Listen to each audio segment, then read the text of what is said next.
So I'm going to talk about this one again. I've put it out there before. I'm going to put it out there again. I'm going to keep saying it until people start listening to me. I believe that cancer is a circadian disease. Everyone keeps arguing, oh, it's genetic, it's mitochondrial, it's metabolic, it's this, it's that, all these things like that. And there's some validity to every single one of these theories, including this one.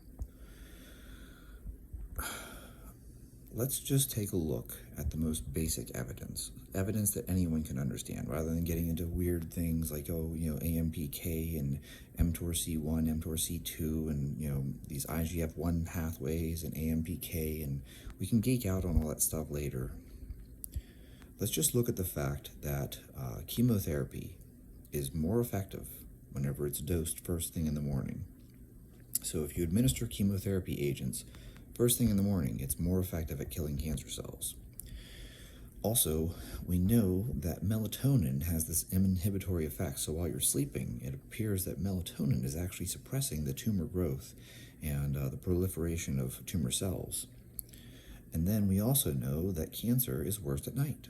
If you've ever had a dog with cancer, if you've ever had a family member with cancer, if you've ever had cancer, you're well aware that if your cancer is a painful one, it hurts worse in the evening hours.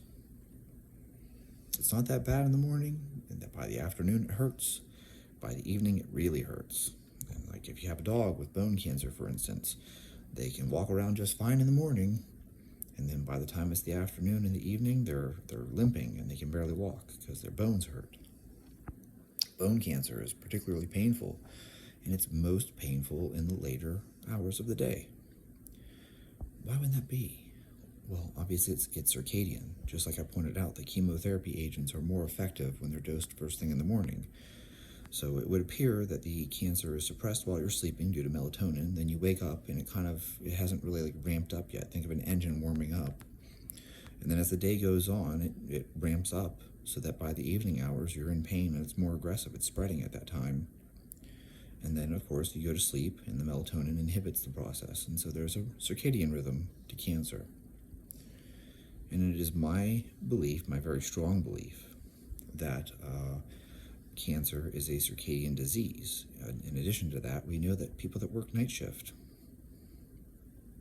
oh damn, that's me. People that work night shift, and I don't do that anymore, but I did it for over 10 years.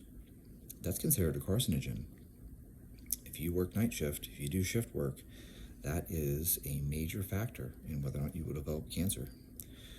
So at this point in my life, I'm very regimented. I go to bed and I get up early, and I go to bed early.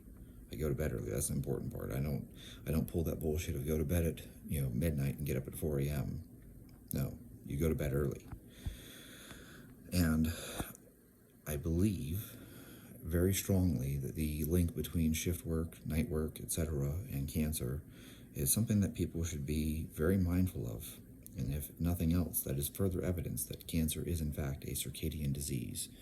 So chronobiology, circadian rhythms, all that stuff like that, I think that really matters. It even changes how you handle glucose. Eat a meal in the morning, take your glucose level. Eat the exact same meal in the evening and take your glucose level. You'll have drastically different numbers. Why would your blood glucose be so drastically different from the exact same meal just based on what time of day you eat it? And so, as always, as I keep pointing out, if you ask one of these idiots with their PhD in sports nutrition, they act like cancer. Oh, we know everything there is. This definitely doesn't cause cancer. This definitely does. And if you ask people who actually have their PhD in, say, neurobiology and studied, brain cancer or something, then their answer to everything is, I don't know. And we don't know. It might be this. And so my actual comment here is that I believe, this is my belief, that cancer is a circadian disease. Do we know that for certain? No, we don't. But my gut is telling me that signs are pointing to the idea that it is a circadian disease. So this is not definitive. Don't take this as definitive. Don't take this as medical advice. Don't take this as some type of proof. But I'm putting the idea out there, just like how I put the idea out there back in 2010 that ketogenic diets could possibly have a role in certain cancers. And of course, by 2013, I realized that was incorrect. But for some odd reason, certain labs have promoted that belief. And so now everyone thinks that a ketogenic diet is going to save you. It isn't. At best, you can slow the tumor growth down, but it's not going to kill the cancer cells. You need a lot more than just removing glucose.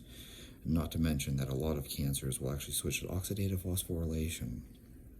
So my belief is that cancer is a circadian disease, and the key to us curing, I don't like that word, but that's what I'm going to use here because that's what everyone else uses, is actually in prevention, not in treatment. We need to prevent it from occurring in the first place.